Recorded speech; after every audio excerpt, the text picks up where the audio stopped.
প্রচণ্ড গরমের কারণে যদি ঢিলা গেঞ্জি পরিধান করি তাহলেও কি আল্লাহ লানত বর্ষিত হবে? অজু করার সময় বেসিনে পা ধোয়া কি ঠিক? গোপন অঙ্গে হাত লাগলে উজু থাকে কি না? গোসল করার পর পুরনো উজু করার প্রয়োজনীয়তা আছে কিনা? নামাজের সময় মোবাইলে চোখ গেলে কি নামাজ হবে? ছোট বালতি থেকে পানি না ঢেলে পানির মধ্যে হাত দিয়ে উজু করা যাবে কি না? ডান হাতে খাবার গ্রহণের সময় প্রয়োজনে কি বাম হাতে পানি পান করা যাবে? আমার পরিপূর্ণ বয়স হচ্ছে, আমি বিয়ে করতে চাই, এখন আমার পরিবারকে কিভাবে বলতে পারি পরামর্শ চাই? অন্য ধর্মের লোকদের কি বাসা ভাড়া দেওয়া যাবে? সুদের টাকা দিয়ে তৈরি করা বাড়িতে আমল করলে আমল কি কবুল হবে? নখপালিশ লাগিয়ে নামাজ পড়লে নামাজ হবে কিনা? কারো থেকে ঋণ নিলে যার থেকে ঋণ নিয়েছি ওই ব্যক্তিকে পরবর্তীতে খুঁজে না পেলে করণীয় কি? কিবলার দিকে পা দিয়ে শোয়া যাবে কিনা? মহিলাদের ভাঙতি রোজা কি স্বামীর অনুমতি ছাড়া রাখা যাবে? মুয়াজ ইনসান আপনি জানতে চেয়েছেন, সুদের টাকা দিয়ে তৈরি করা বাড়িতে আমল করলে আমল কি কবুল হবে? সুদের টাকা দিয়ে তৈরি করা বাড়িতে যদি আমল করেন তাহলে আমল কবুল হবে না, বিষয়টি কিন্তু সেরকম নয়। ধরুন সুদের টাকা দিয়ে আরেকজন বাড়ি করেছে, আপনি সেখানে আমল করেছেন, তো আপনার আমল কবুল হওয়ার সাথে ওইটার কোনো সম্পর্ক নেই। সালমা বেগম জানতে চেয়েছেন, মহিলাদের ভাঙতি রোজা কি স্বামীর অনুমতি ছাড়া রাখা যাবে? স্বামীর অনুমতি ছাড়া রাখা যাবে না। স্বামী যদি বলো যে হ্যাঁ রাখো, রাখতে পারে, আর যদি স্বামী বাসায় থাকেন তাহলে সেক্ষেত্রে স্বামীর অনুমতি নিয়ে তারপরে রাখা উচিত। ভাঙতি রোজা যেগুলো, এগুলো তো ফরজ রোজা, কিন্তু ওই দিন রাখাটা তো আপনার জন্য ফরজ নয়, অতএব দিনটা নির্দিষ্ট করার ক্ষেত্রে তার সম্মতি নিয়ে করা উচিত।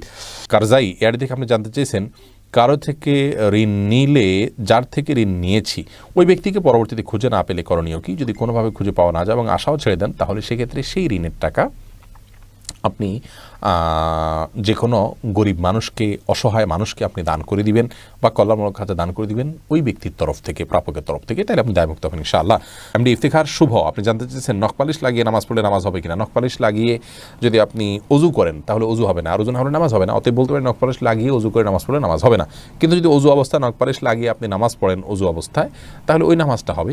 পরবর্তীতে আবার যখন নামাজের সময় হবে বা অজু ভাঙবে তখন আপনাকে নখপালিশ রিমুভ করে তারপর অজু করতে হবে, অন্যথায় এটি জায়েজ হবে না। মা বোনরা মাসিকের দিনগুলোতে নেল পালিশ ইউজ করতে পারেন, কোনো অসুবিধা নেই, যেহেতু তখন নামাজের অপশন তাদের নাই। কিন্তু পরবর্তীতে আবার নামাজ যখন শুরু হবে তার আগে তাদেরকে সেটি রিমুভ করে নিয়ে তারপর উজু করে নামাজ পড়তে হবে।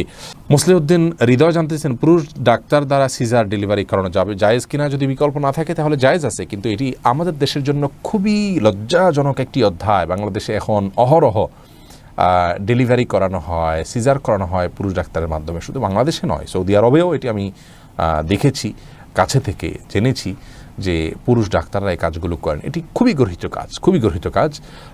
নারী ডাক্তারদেরকে উৎসাহিত করা উচিত এবং নারীদেরকে ডাক্তারি পড়ানো উচিত এবং এই কাজগুলো নারী ডাক্তারদের উপর ছাড়া উচিত। অন্যান্য সেক্টরে অনেক ডাক্তার চলে যাচ্ছেন, নারীরা গাইনিতে না গিয়ে অন্যান্য অনেক ডিপার্টমেন্টে চলে যাচ্ছেন, অথচ গাইনিতে পুরুষরা আসছেন।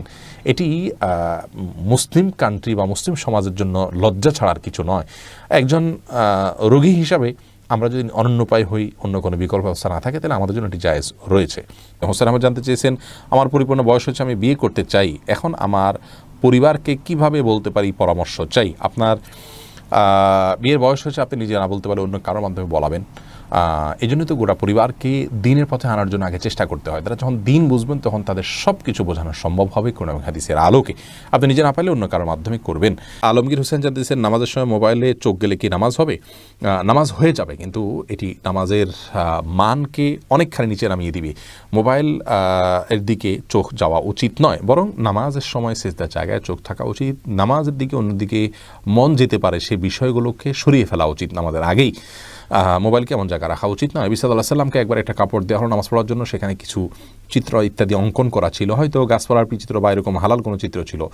নামাজ পড়ে তিনি তারপরে বলেছেন, এই কাপড় সরাও, স্বচ্ছ বা ফ্রেশ কোনো কাপড় আনো, যাতে করে মনোযোগ নষ্ট না হয়। আল্লাহর সাথে কথোপকথনের সময় আপনার অন্যদিকে মনোযোগ গেলে, আপনি কারোর সাথে কথা বলছেন, সেখানে যদি আপনার অন্যদিকে মন থাকে তাহলে সে যেরকম অভদ্রতা, অসৌজন্যতা, এটা মহান সৃষ্টিকর্তার সাথে কত বেশি অভদ্রতা এবং অসৌজন্যতা হবে সেটা বলাই বাহুল্য। এস আলম আপনি আইডি থেকে জানতে চেয়েছেন, গোপন অঙ্গে হাত লাগলে উজু থাকে কি না? আমাদের দেশে উলামায়ে কেরামের মতে, বাহানাই মতে উলামায়ে কেরামের মতে গোপন অঙ্গে হাত লাগলে উজু ভাঙবে না। তবে আরবিন স্কলাররা, সৌদি আরবের উলামায়ে কেরাম, তাদের মতে গোপন অঙ্গে হাত লাগলে উজু ভেঙে যাবে, যেহেতু আপনার একটি হাদিস রয়েছে যে মানমাসা জাকারাহু ফালিয়াতাওয়াদ্দা, এই জন্য তারা হাত লাগলে বলতে কাপড়ের উপর দিয়ে নয়, সরাসরি যদি কেউ স্পর্শ করে তারা ওটাকে ওযু ভঙ্গের কারণ হিসাবে উল্লেখ করেন। অতএব সেই জায়গা থেকে এটা ওযু ভঙ্গের কারণ তাদের মতে, আমাদের উলামায়ে মতে এটি ওযু ভঙ্গের কারণ। আপনি ফারজানা সুলতান, আপনি জানতেছেন কিবলার দিকে পা দিয়ে শোয়া যাবে কিনা। কিবলার দিকে পা দিয়ে শোয়ার ব্যাপারে কোনো হাদিসে নিষেধাজ্ঞা সরাসরি নাই। তারপরও ওইদিকে কেবলা রয়েছে, সেই জায়গা থেকে কেবলার প্রতি শ্রদ্ধার জায়গা থেকে কেউ যদি দিকে পা না দেন ভালো, কিন্তু এটাকে হারাম বলা বা নাজায়েজ বলা বা গুনাহের কারণ বলার কোনো সুযোগ নেই, যেহেতু কোন হাদিসে এই বিষয়ে কোনো নিষেধাজ্ঞা নেই। শিখা ইসলাম, আপনি জানতেছেন 3 পিস পরে নামাজ পড়ি, পা দেখা যায়, মোজা পরে নামাজ পড়লে কি হবে? পায়ের পাতা ঢাকতে হবে কিনা মেয়েদের নামাজের জন্য মধ্যে এটা নিয়ে মত পার্থক্য আছে। অনেক উলামায়ে কেরাম এটাকে শর্ত করেছেন। আমি ব্যক্তিগতভাবে এই মতটা চাইতে, যারা বলেন যে পায়ের পাতা, পাতা বলতে পায়ের পাতার তলের অংশ এটা ঢাকার শর্ত দিয়ে থাকেন, তাদের মতটাকে আমি সমর্থন করি না। পাতার উপরের অংশ, যেটা পাতার উপরের অংশ, সেটা ঢাকতে হবে কিনা, অনেক উলামায়ে কেরাম বলেছেন সেটা ঢাকতে হবে, অনেকে বলেছেন শুধু গিরার নিচ পর্যন্ত থাকলেই হবে কাপড়, পাতা না ঢাকলেও চলবে।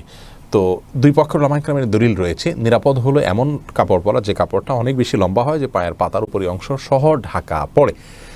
তলা ঢাকার জন্য, মোজা পরার জন্য আলাদা করে কষ্ট করা বা কসরত করা এটা আবশ্যক নয়। ইনশাআল্লাহ বিইذনিল্লাহ নামাজ হয়ে যাবে যদি কেউ মোজা না পড়েন। এরপরে কুররাত আইন মারিয়া, আপনি জানতে চেয়েছেন অন্য ধর্মের লোকদের কি বাসা ভাড়া দেওয়া যাবে? যাবে, কোনো অসুবিধা নেই, তাদেরকে বাসা ভাড়া দেওয়াতে কোনো অসুবিধা নেই। মোহাম্মদ আরাফাত ইসলাম জানতেছেন ডান হাতে খাবার গ্রহণের সময় প্রয়োজনে কি বাম হাতে পানি পান করা যাবে? প্রয়োজনে বলতে কি, ডান হাতে পানি পান করা উচিত, খাবার গ্রহণ করা উচিত। ইভেন আপনার খাবার খেলে আঙ্গুল চেটে তারপরে আপনি ডান হাতে ধরে খাবেন। যদিও আমাদের উলামায়ে কেরাম বলেন যে বাম হাতে আপনি পানির পাত্র ধরলেন, ডান হাত দিয়ে ঠেক দিলেন, তার মানে 2 হাত ধরে খালেন, এটা জায়েজ আছে, এটা একটা পন্থা মাত্র, কিন্তু সবচেয়ে উত্তম হয় সরাসরি ডান হাতে খাওয়া। সেক্ষেত্রে খাবার লেগে যাওয়ার যে ভয় থাকে গ্লাস ইত্যাদিতে, সেটা থেকে বাঁচার জন্য আপনি পরিষ্কার করে নেবেন, আলতো করে ধরবেন, কিন্তু ডান হাতে খাওয়া উচিত, পান করা উচিত, যেহেতু হাদিসে সুস্পষ্টভাবে ডান হাতে খাওয়া পান করার নির্দেশ রয়েছে। ফারিয়া এনামুল, আপনি জানতে চেয়েছেন ছোট বালতি থেকে পানি না ঢেলে পানির মধ্যে হাত দিয়ে ওযু করা যাবে কি না? যাবে। হাত দিয়ে কোষ করে উঠিয়ে আগে হাত ধোবেন 3 বার, এরপরে আবার আপনি কোট দিয়ে স্বাভাবিকভাবে ওযু করতে পারেন, কোনো অসুবিধা নাই। নবী সাল্লাল্লাহু আলাইহি ওয়াসাল্লাম এই পদ্ধতিতে ওযু করেছেন। হাসিবুল হোসেন জানতে চেয়েছেন গোসল করার পর পুনরায় ওযু করার প্রয়োজনীয়তা আছে কিনা? না, গোসল যদি সুন্নাহসম্মত করে থাকেন আলাদা ওযু করার কোনো প্রয়োজন নাই। 2 হাতের কবজি ধুয়ে, কুলি করে, নাকে পানি দিয়ে, মুখ ধুয়ে, হাত ধুয়ে, মাথা মাসে করে তারপরে গোসল শেষ করে আসার সময় পা ধুয়ে চলে আসবেন। এভাবে গোসল করলে আপনার আলাদা করে আর গোসল করার কোনো প্রয়োজন নেই। ওযুতে আপনার গোসলের শুরুতে ওযুর নিয়ত হয়ে যাচ্ছে। নিশান, আপনি জানতে চেয়েছেন ওযু করার সময় বেসিনে পা ধোয়া কি ঠিক? নিজের বাসা বাড়িতে অসুবিধা নেই, করতে পারেন, তবে আপনার রিস্ক মুক্ত হওয়াটা আর বিষয়ে মাথা রাখতে হবে। নিজের জন্য রিস্কি হলে সেটা আপনার জন্য করা উচিত হবে না, কারণ নিজেকে বিপদের মুখে ঠেলে দেওয়া ইসলামের শরীয়তে সেখানে জায়েজ নয়। অনেক সময় এখান থেকে পড়ে বা দুর্ঘটনার শিকার হতে পারে মানুষের। যদি সেরকম না হয়, আপনি আশপাশে কিছু ধরে করতে পারেন, তাহলে এটা জায়েজ আছে। কিন্তু পাবলিক প্লেসে বা বাইরে এরকমটি করা অনুচিত, যেহেতু এটা দৃষ্টিকটু। অন্য ধরনের মানুষরা আছে যারা এই বেসিন ব্যবহার করবে, তারা দেখে হয়তো ইসলাম সম্পর্কে বাজে ধারণা নিবে, বা তাদের হক নষ্ট হতে পারে, বা আশপাশে পানি পড়ে ভিজে যাবে, জায়গাগুলো নষ্ট হবে। সেই জায়গা থেকে পাবলিক প্লেসে এমনটি না করা উচিত, কিন্তু করলে ওযু হয়ে যাবে। ফারজানা রহমান শারমিন জানতে চেয়েছেন প্রচণ্ড গরমের কারণে যদি ঢিলা গেঞ্জি পরিধান করি তাহলেও কি আল্লাহ লানত বর্ষিত হবে? এবং ফারজানা, যদি বাসা বাড়িতে আপনি পড়েন তাহলে তো আল্লাহ লানত বর্ষিত হওয়ার কোনো প্রশ্নই ওঠে না, যদি গায়ে মহারামের সামনে সেটা পরে না যান আপনি, বা সেটা পরার পর উপর দিয়ে পাতলা ওড়না পরে নেন, যাতে আপনার সৌন্দর্য প্রকাশিত না হয় গায়ের মাহরামদের সাথে। এরকম যদি চলেন তাহলে কোনো অসুবিধা নেই বাসা বাড়িতে। আর বাসা বাড়ির বাইরে যদি আপনি যান তাহলে সেক্ষেত্রে বোরকার নিচে যদি আপনি এ ধরনের পোশাক পরেন কোনো অসুবিধা নেই ইনশাআল্লাহ বিইذনিল্লাহ। অর্থাৎ আপনার পর্দা, বাইরে যখন যাবেন পর্দা মেনটেন করতে হবে। গরম এর কষ্ট যত বেশি, জাহান্নামের গরমের কষ্ট তার চাইতে অনেক বেশি। অতএব পর্দা লঙ্ঘন যেন না হয়, পরপুরুষের সামনে যাতে আপনার পর্দা লঙ্ঘিত না হয় সে বিষয়টা আপনি খেয়াল করবেন। এছাড়া বাকি অবস্থাতে আপনি করতে পারেন।